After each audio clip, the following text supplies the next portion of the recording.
nice to see you all back. I think we'll go ahead and get underway and remind you that we are doing a series on the history of God's people and God's work in history through his people, which we're calling Thy Kingdom Come, the history and destiny of the people of God.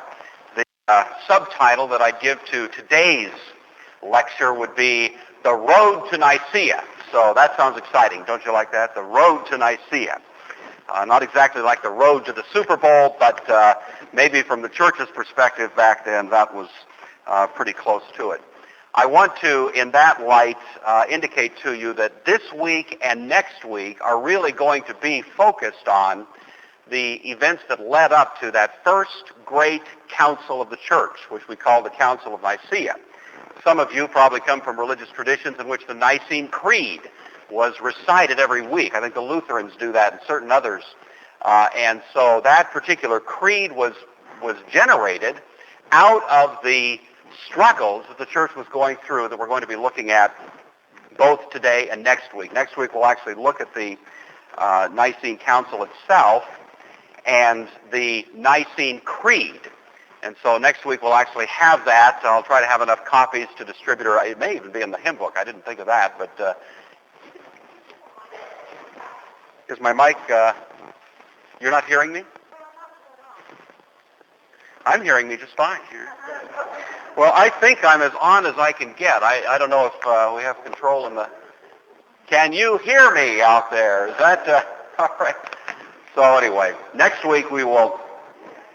There we are. Okay, we're on the air. Thank you. Next week then we will be looking at the Nicene Creed itself, and as I was saying, I will either have copies distributable to you so we can have the text in front of us, or I think it's actually in the hymn book. I just now it dawned on me that I believe it's there, and so I won't have to make those copies. We'll just work from the hymn book text. Remind you that the last couple of weeks we've been looking at the struggle that the church was going through outside. That is the external struggle between the church and the world, we could say, and we looked both at the sense in which the world was beating up on the church. But then last week I was trying to suggest that there's a sense in which, graciously, the church was beating up on the world. And we were looking at some of the ways in which the effect of the gospel and the effect of the Christian people intermingling themselves into that culture were actually serving to dismantle some of the great institutions that were so godless and horrendous. And really, even though it was a rather silent invasion that took place subtly, kind of like yeast leavens dough, you know, that image, nevertheless, over time, you can certainly see the effect that the gospel had through that period of time. Now we want to shift to the struggle that the church was having inside. So we're moving to that internal battle, and the term I'm using to describe that as opposed to persecution is the word heresy, because this is the word that's typically used to describe this kind of issue. Some people, you know, their eyes glaze over when you say the word heresy to them. I know none of you would be guilty of that, but usually people think of heresy as something the church was worrying about that involves splitting hairs and silly little stuff, you know, thousands of years ago, and what does it have to do with me? And I just want to hopefully try to disabuse you of that, at least in a preliminary way right now, that the struggles the church went through over the heresies that were invading her at the point of her theological integrity give us some of the most helpful insight into the way in which the church ultimately came to terms with the teaching of the Scripture that you could possibly hope to gain. So that in itself makes it very, very useful to reflect on the way in which the church was struggling with those that were both trying to pull her to the right and those who were pulling her to the left. Also, these heresies never die. And so even though the church did have some success at the Council of Nicaea in laying to rest some of the more crass forms of these heresies, nevertheless, they still are here today in vastly more subtle expression. And you'll find yourself much more sensitive to deviations from what the Scriptures teach if you'll avail yourself of a little bit of education in terms of some of these struggles. So I hope that you'll kind of work with me through this discussion of heresy, and I think you'll find that it's worth the effort of doing so. The struggles the church was having inside reflected in some ways, echoed the struggles she was having outside. And so we're going to do a little bit of a segue from the external battle to the internal battle first, and then really start trying to focus on the way in which these deviant theologies were infiltrating and affecting the life of Christian people. All right, let's have a word of prayer then, and we'll get underway. Father, we are grateful to you once again that you have, out of the abundance of your grace and through your mercy, given us the opportunity to reflect on your work through your church through the ages. We pray that our time now of reflection upon those early efforts to understand the very nature of God, your very nature, and to try to reduce to some sort of expression that Christian people could really believe reflected the teaching of the Scriptures, that reflection on our part would lead us ourselves to have a deeper and better insight into who you are, and as a result of that, how we may better worship you as your people.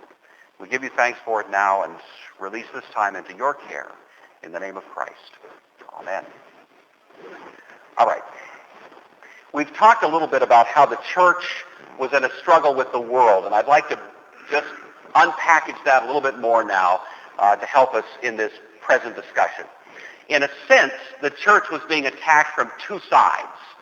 If you recall, in the first century, who was the chief enemy that the church dealt with? Who was principally trying to squash the church in the first century? Not Rome. Rome was the friend of the church in many ways until Nero. Paul appealed to Rome, got protection from Rome. Who was the enemy of the church? The Jews. It was the Jewish nation. All you do is read by the way, Rome was not an utterly wrong answer there, because, of course, Nero did a massive assault on the church, so there was a little bit of a mix. But very early, it was really the Jewish nation that launched this assault against the church. Paul, who was formerly Saul of Tarsus, really almost embodies the atmosphere of the Jewish nation, wanting to arrest, seize, drag, jail, execute Christian people. Away with this cult, away with this sectarian deviation from the truth of God as found in the Old Testament. That was the attitude, and you certainly see it all through the book of Acts and elsewhere. Paul's writings and others suggest that. The threat mounted by the Jewish nation was greatly diminished after 70 AD with the destruction of Jerusalem. The central kind of concentration of the Jewish faith was largely obliterated, was totally obliterated, with the destruction of the temple and the destruction of Jerusalem. But the Jewish influence still was around, and it tended to migrate north. So although we could say, if I can suggest a little map here, here's Jerusalem, more or less down in Palestine. The influence migrated north to a city in Syria, which is called Antioch. And so even though you don't hear much in the second century about Jerusalem, because it was pretty much laid waste, you do hear a whole lot about Antioch. And when you hear the word Antioch, you should think Jewish, because that's really where the Jewish influence went. It was not the same lively threat in the second and third centuries that it was in the first century, but it certainly was still an abiding presence that did exercise some influence there. In the second century, the principal source of the threat against the Christian church, however, was not so much the Jewish nation now, but came from Rome and the whole pagan culture, the Greco-Roman culture of that time. The city that more or less became the center of that influence was, if you can read that, I wrote that in Sanskrit, but if you can make it out, it's called Alexandria. North of Alexandria, of course, across the Mediterranean Sea was Athens. Originally, Athens was the intellectual capital of the ancient world, but Athens had become kind of a museum piece by the second century, and the intellectual efforts, the great library and so on, had gone south across the sea to that city in North Africa there in Egypt, actually called Alexandria. So what we begin to have in the second century is a tale of two cities, Antioch, Alexandria, like a tug of war. Both of them bringing pressure cooker on the church caught in the middle, as it were, being drugged in both directions. And the Antioch influence was trying to pull it over to that more Jewish expression, and the Antiochian was trying to pull it, or the Alexandrian was trying to pull it over to a more pagan or Greek expression. And the church had this very difficult task of steering a middle course, avoiding the reefs on both sides. And that is really the story that we're talking about right now. Interestingly, as the church did so, and I'm saying X marks the spot here, I'm going to put O for Orthodox. As the church was struggling with the influence coming from Antioch, it generated the first great heresy we talk about, which is related to the name of a guy who went by the name Ebion, E-B-I-O-N, probably Jewish, and thus the movement was called Ebionism. So we'll be talking a little bit about the Ebionite movement, and it represented, as it were, the hybrid that was generated by the church struggling with Judaism, and out of that, almost predictably, came a third alternative that sort of took a little bit of Judaism, a little bit of Christianity, mixed it up together, and came up with this particular sort of a sectarian movement away from Orthodox Christianity. At the same time, the struggle that was on the other end between the Christian church and Alexandria generated another heresy that went by the name Gnosticism.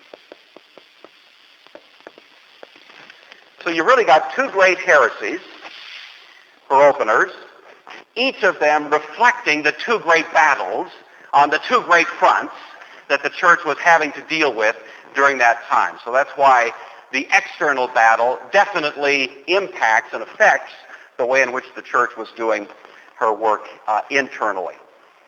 All right. Now the way to understand these two, there's many ways to do it, many keyholes, as it were, through which we could look to try to understand what's going on. But the one I'm going to choose, I think, is probably certainly the one that's the most common and I think the best, and that is simply to ask the questions in terms of how was Christ understood? Because we are, after all, Christians. And at the core of our whole understanding of things is Christ. And thus, when we go back to these early days of the church's life and ask the question, how did they see Christ? I think we'll get the most helpful insight into how these two deviations, Ebionism and Gnosticism, stepped away from a proper understanding of Christ. First of all, just this.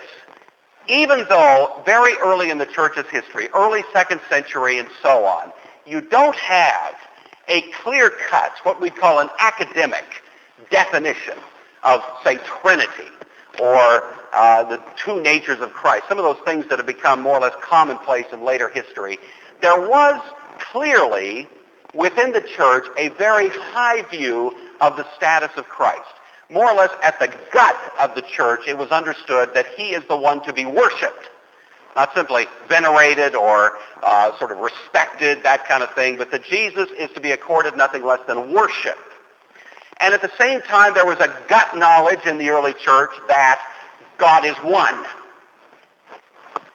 And you would think that that's, by the nature of the case, would kind of provoke a little bit of a cognitive dissonance, as the psychologists would say, because you've got God is one. Jesus is to be worshipped, hence Jesus must be God or else we're idolaters.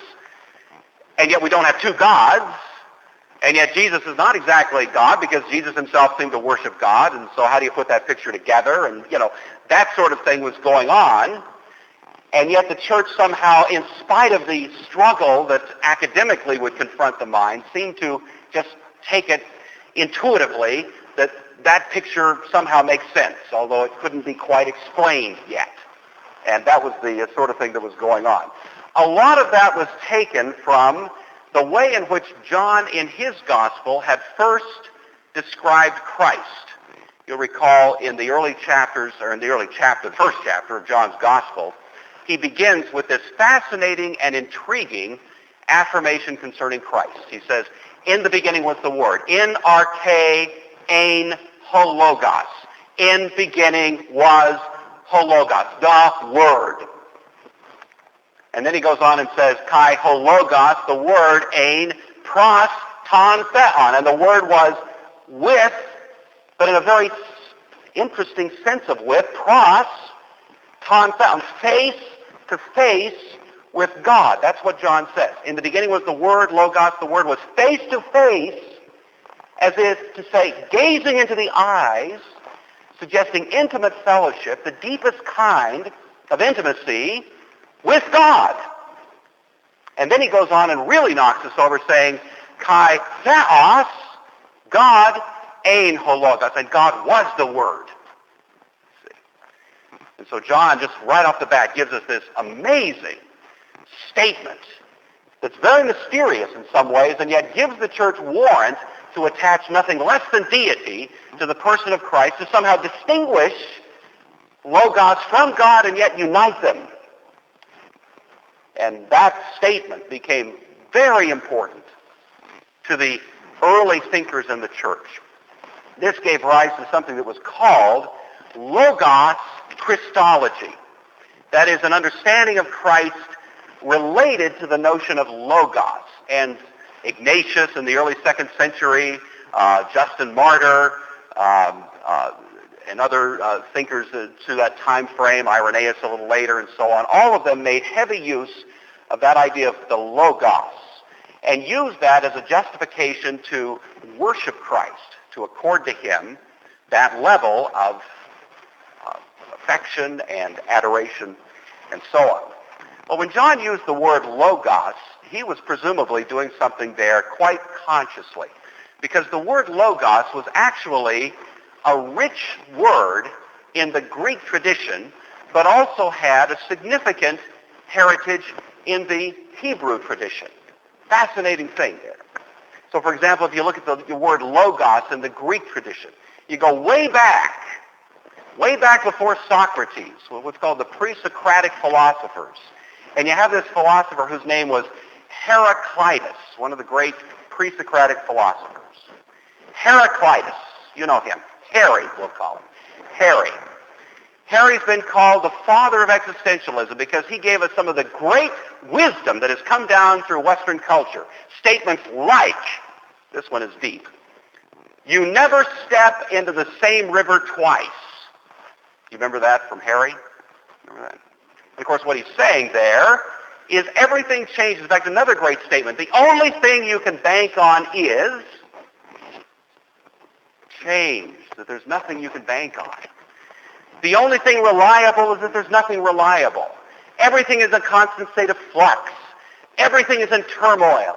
Everything is changing. Change was his favorite word. He was always concerned about what things were becoming, never in a state of being. Heraclitus.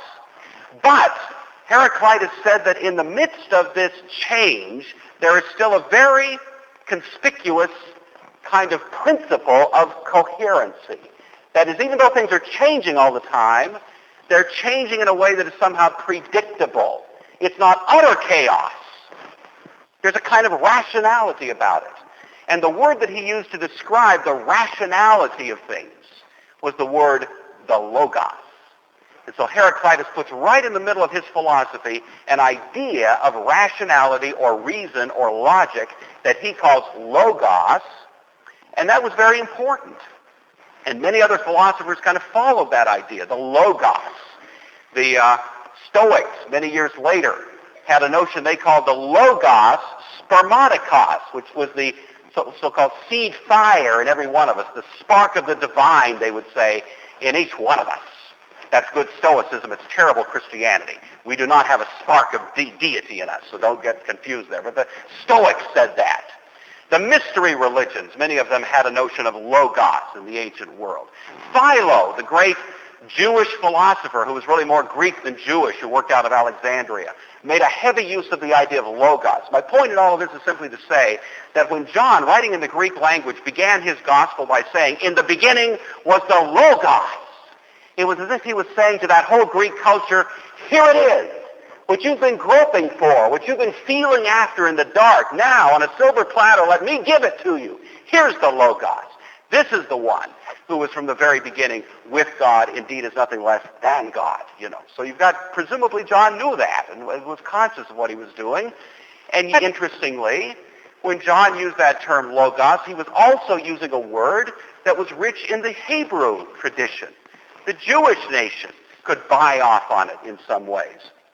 In fact, the Septuagint version of the Old Testament, the Greek version, begins in the very same way that John's Gospel does, in arche, in beginning. And then you begin to read there, and what does it say? God did certain things, and it says just virtually right off the bat, and God said, let there be light. And God said, let the light be divided from the darkness, and so on. God said, let the earth bring forth. And let God say. In other words, all of God's creative efforts there seem to be associated with God speaking. The Word becomes the mechanism through which he accomplishes what he does.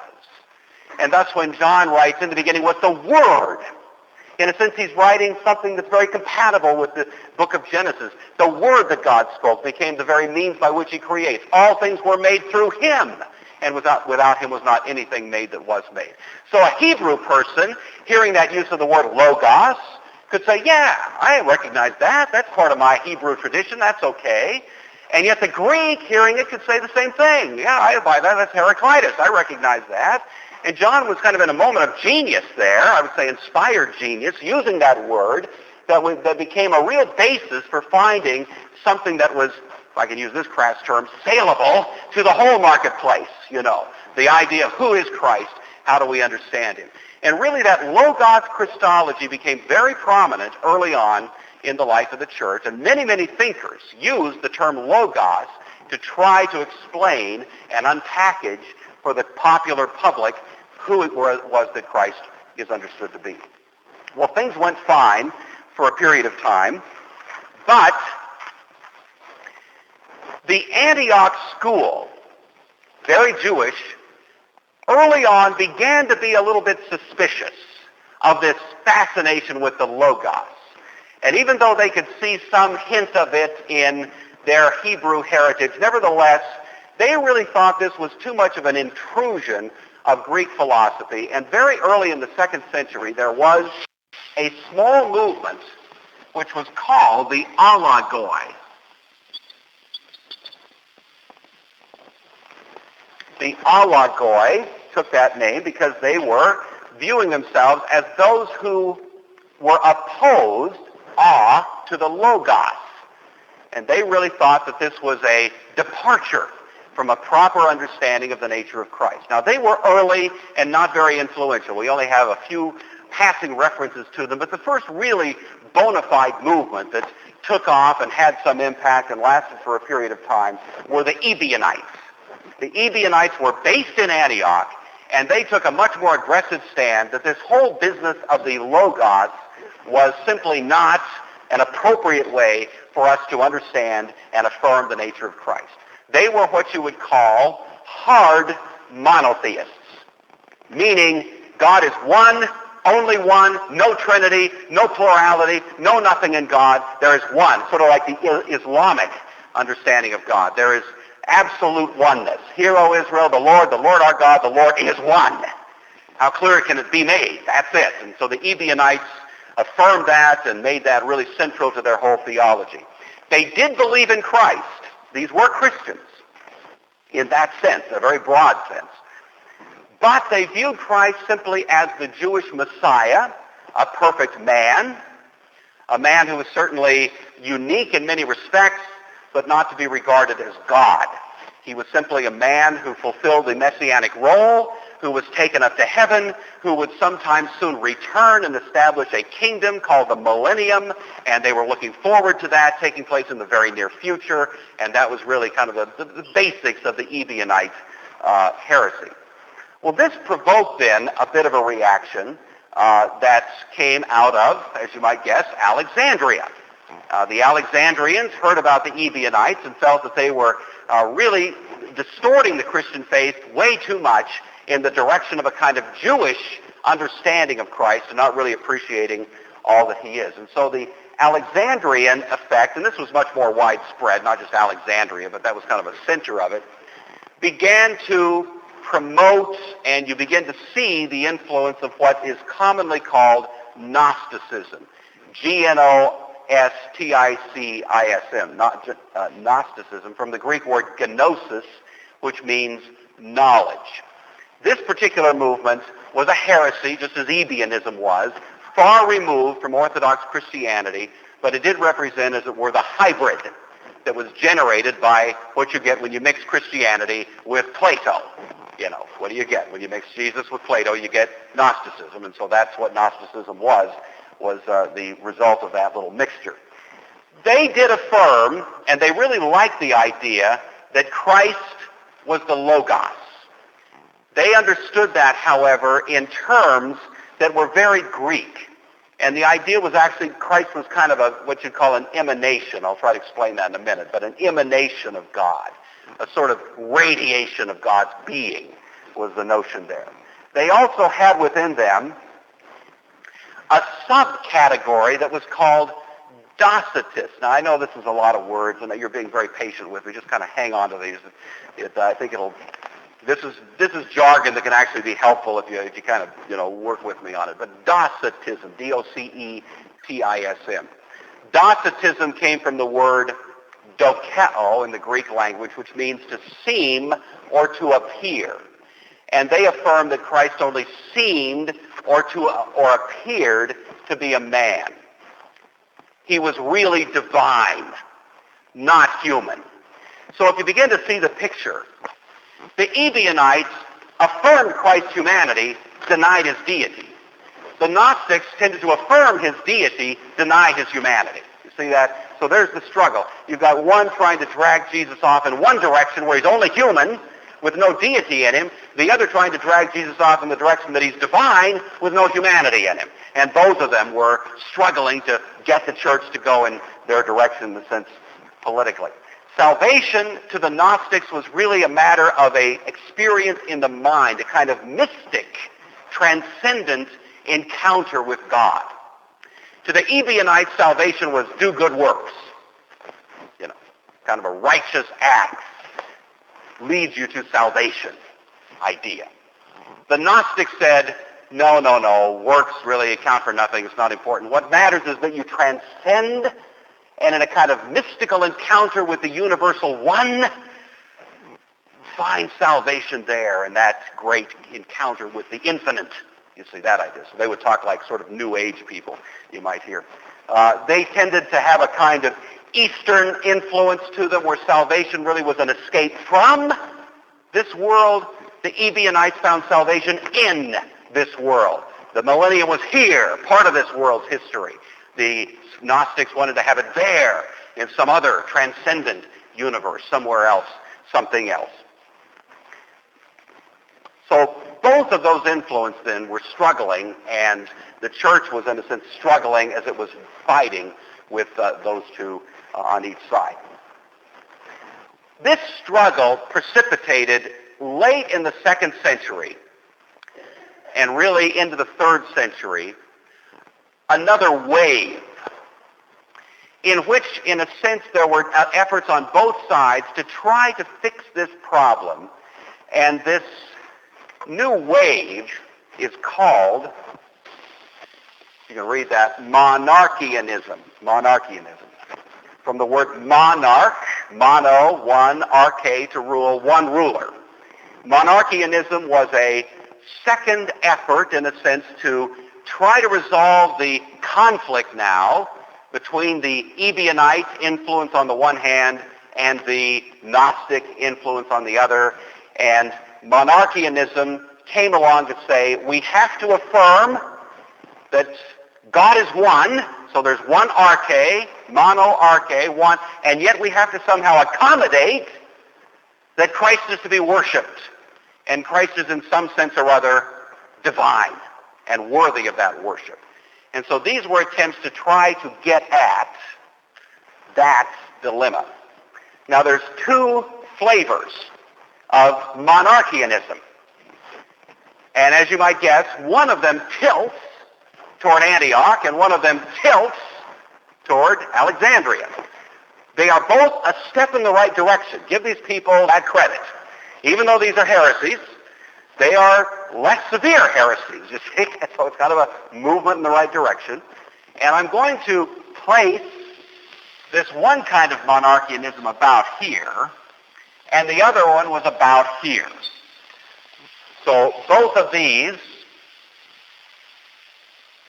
represent the monarchian heresy. This one over here we'll call dynamic, abbreviated DM, dynamic monarchianism, as we'll put the other one up here. And this one was called modalistic monarchianism.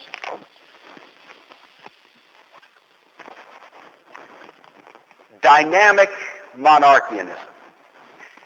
This was a view that is traced to a guy whose name was Paul. Not Paul the Apostle, but Paul of Samosata is his name, S-A-M-O-S-A-T-A. Paul of Samosata, very famous guy in church history. He was the bishop of the church in Antioch. So he was a very highly positioned person in the church. He was not a known heretic, in other words. You know, all the churches of Antioch were under this guy. And he was trying to solve the problem of this ferocious tension between the Ebionites, and although he was trying to create what he thought would be Orthodox Christianity. And he comes up with what actually turns out to be a kind of compromise position between the two. And so this particular view was worked out. Now, he didn't call this dynamic monarchianism. He didn't, it wasn't like the first dynamic monarchian church of Antioch or anything like that. This is what later theologians have applied to it to describe it. And so if you're put off by the term, please excuse that as part of the way historians have tried to isolate this particular view. It was also called Ebionite monarchianism. It was also called Unitarian monarchianism, and it was also called adoptionism. So all of those were terms that were used to describe Paul of Samosata's approach to things. I might mention, by the way, just in connection with Paul of Samosata, who was in Antioch, his principal student was a man by the name of Lucian, and Lucian's principal student was a man by the name of Arius, A-R-I-U-S. And if you know anything about the Nicene Council, you know it was provoked by what was called the Arian controversy. By the way, this Arianism has nothing to do with North Idaho and that Arianism. Those are two different Arianisms without any connection whatsoever, so don't get confused there. But Arianism in the ancient world was really related to this guy who came from Antioch, who was ultimately a student of Paul of Samosata, but who moved to Alexandria, and around him was a great sort of conflict that erupted and almost split the church, almost destroyed the church. It was a huge issue at that time. It was the first big problem Constantine had to deal with when he came to the throne as the emperor, was that his whole empire was being ripped apart by the Arians and so on. And so this is the historical connection here. But it all begins with Paul of Samosata. Basically, Paul's view was, number one, there is no Trinity. So he rejects the notion of Trinity. Trinity was being kicked around by this time. Certainly Tertullian in the early 3rd century and others even earlier had begun to develop some idea of Trinity. God is somehow three and yet one. It wasn't well formulated yet. It was still kind of coming. Hadn't really reached its final formulation, but nevertheless it was there. But Paul didn't like it, so he rejected the notion of Trinity. He rejected the idea of the Logos. He thought that was an intrusion of Greek thought. He didn't want that in there at all. The critical part of his view was this. Jesus was the Messiah.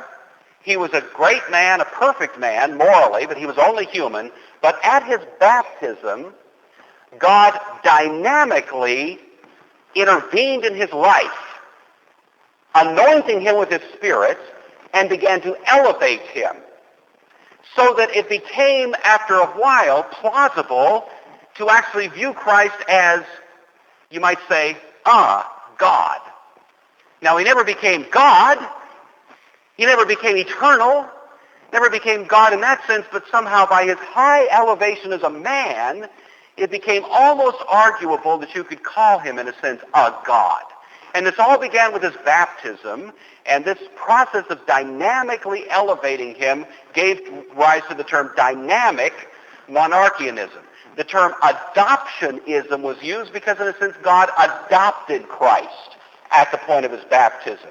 He said, "You are my son, in you I am well pleased." And at that point, this kind of elevation of Christ began. Now, I'm just going to ask you, are you aware of any religious movements that we could find right here in River City that would say essentially the same thing and explain their view of Christ in the same terms? The Mormons would, and who else? Unitarians are maybe. There's more than one species of them, but there's another big one that would be quite, not Seventh-day Adventists, although they've got some interesting points, but that wouldn't be. The Jehovah's Witnesses is who I'm fishing for here. Jehovah's Witnesses and Mormons both are plainly dynamic monarchian in their theology. That doesn't mean it's wrong. I mean, maybe we're wrong, but the point is it's nice to at least know where they are on this kind of spectrum of ideas about Christ. The Jehovah's Witnesses certainly have the notion that Christ was adopted, as it were, greatly elevated, and it is in that sense alone that he is to be accorded any kind of worship. The Mormons actually have a notion that not only Christ was elevated, but we, as faithful Mormons, might be elevated as well and become, in a sense, deity in some sort of sense. So both of those have that particular character to them. I say that only to help you understand that these things don't die. The names may change, but a rose by any other name kind of deal still applies. And so please be aware that even though the church declared this eventually to be heretical, that doesn't mean that the movements have ever been gone. And all through church history, you find that tilt, sometimes in much more subtle forms, much more subtle. I mean, these particular religious movements are quite open and clear about it, but others can be much more difficult to discern, as we'll see as we go along. On the other side, now, we have the monarchianism that tilted toward Alexandria. This, as I say, was called Modalistic monarchianism, and it was started and really got its beginnings with a guy whose name was Sabellius, Sabellius, Sabellius, who lived late in the 2nd century, really going into the, well, actually I should say he's sort of mid-3rd century, that time frame. He's after Paul of Samosata and is kind of reacting to him. He reflects a very Greek view of God, which really robs God of a great deal of his personality and makes God more of a central kind of being out of which everything, as he says, emanates. This was very Gnostic and Neoplatonic, and here's how it goes. There's an idea here that God is at the center of all reality and is, I'll use the word radiating being. You think of the sun radiating light. Well, if you can sort of transfer that image and have something that radiates not light, but stuff. Technical word, stuff there. He radiates stuff, radiates being, and that's what they called emanate. So there were various emanations, think radiation of stuff, from God. How does that work? Well, God is there. He's really not doing this because he wants to or chooses to. It's just of his nature. It's almost an involuntary creation. Like the sun doesn't really choose to shine. It just shines. God doesn't choose to create. He just creates. He just emanates. And as you move away from, if you can figure God is at the center in kind of concentric circles moving away, the further you get from God, the closer you get to nothingness. So reality is God and what is close to God.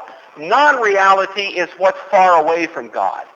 Spirit is close to God. Matter is far from God. And then you've got mixed stuff like us. You first got your God, then you got your Logos, the next step down, and then you've got your angels, mostly spirit, but a little bit flesh.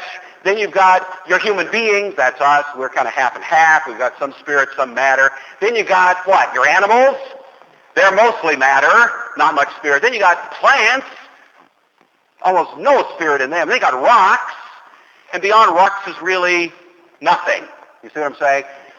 So the idea there is that salvation comes by sort of mystically penetrating back up the ladder toward the one. And the mystical effort here is to try to get close to God and free yourself from your body, which is just matter, for goodness sakes, you don't need it anyway, and really release your spirit into this higher kind of transcendent experience of ultimate reality. So anyway, that's the emanation concept, and Sabellius really thought of God in those types of categories. Thus, you find here a kind of pantheism. There's a little bit of God in everything. God is a lot more in some things than in others, but God is sort of in all things, you see. Certainly none of that in the Ebionites or in the dynamic monarchians, but these Greeks had that more pantheistic idea. And so the notion was that Christ would really be the first level of emanation from God. He's the highest thing next to God, not quite God, but really of the same essence as God. That would be the view you'd find in Sabellius.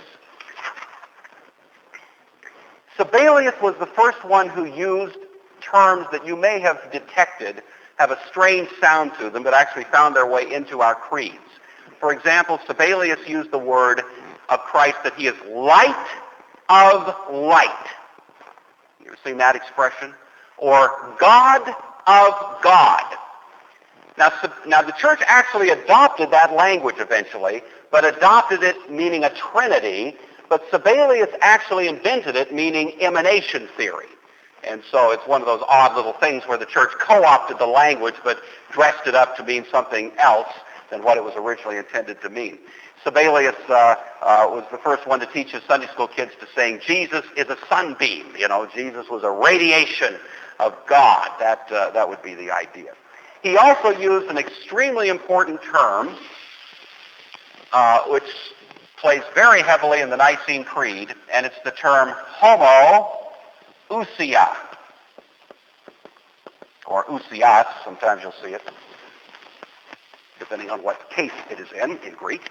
And the idea of, or actually I think we're in Latin by this time, homoousia, which means literally same stuff or same substance. So Sabellius is giving this idea that Christ is of the very same essence as God, but that as we move away from God, away from Christ, we move toward that which has non-being or non-reality.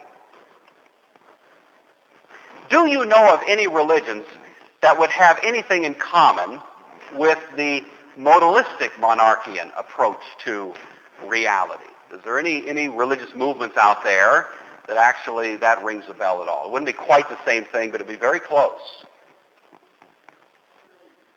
Hinduism is actually way off the charts. I'm thinking of something that would be much closer to the Christian faith. That's certainly a correct answer. It's a very correct answer, but I'm thinking of something that actually would give a much more prominent place to Christ than Hinduism typically would.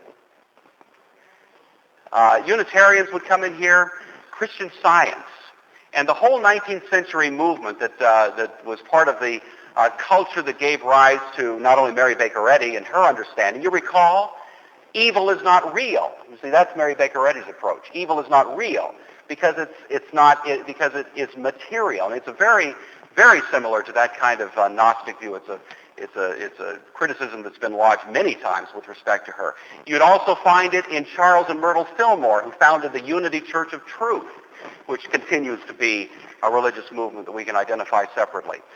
Certainly the New Thought culture of the late 19th century and its cousin, the New Age movement of the 20th century, are heavily influenced by this kind of view. And so again, these are not movements that have died a death 1,000 years ago and we're never to be heard from again. They continue to be, to this day, important expressions of steps away from what would typically be regarded as Orthodox Christianity. It can also happen in a much, much more subtle form. For example, when we get to the Reformation, we're going to learn that Martin Luther and John Calvin agreed on virtually every point of theology. Every major doctrine that was part of the Reformation theology was a point in which John Calvin and Martin Luther agreed except one point. One issue split them. One issue prevented the Reformation from being able to proceed on a united front, Lutherans and Calvinists together. What was the one issue that divided Luther from Calvin? The communion. I think several of you were getting at that, but it was really the presence of Christ in the Lord's Supper. I'm not going to go into this in detail, but I just want you to see how this works. The difference between Luther and Calvin on the issue of the nature of Christ's presence in the Lord's Supper was simply that Luther felt that Christ was actually present in a substantive kind of way called consubstantiation, not his term, but that's the term that's used. Calvin, on the other hand, would say that the human presence of Christ was there, but was there in a spiritual way. It's called the real presence, but not the substantive or physical presence.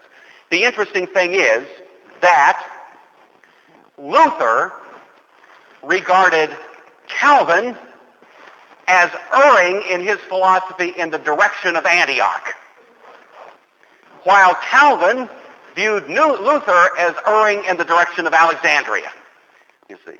In other words, at a very, very subtle level. I mean, if I can put it on the chart now, the debate is not out here. The debate is like right here and right here. You know, they're just inches from the center, if we can put it in those terms. But that's the idea is that these debates can take on very, very subtle form, and yet still continue to be something that the church has to work with, you know, right to this day. So we're looking at it at a rather crass level. But it helps to get it in terms of the broad picture first, and then as we keep zeroing in, we'll begin to see how more subtle forms of this can occur. All right, that's as far as we're going to go today. This is sort of the half of the story, because the rest of the story comes next week when we will follow through and see how this crisis that was brewing between these two monarchian movements now, settled in Alexandria, really kind of blew up in the early 4th century, in a dramatic kind of way, and that was what led to the Nicene Council, which in fact generated the Nicene Creed. And I think you'll see, in light of these discussions we've just had, how the Nicene Creed was actually addressing those issues. Those were very much on the plate at the time, and it'll make that creed quite a bit more meaningful.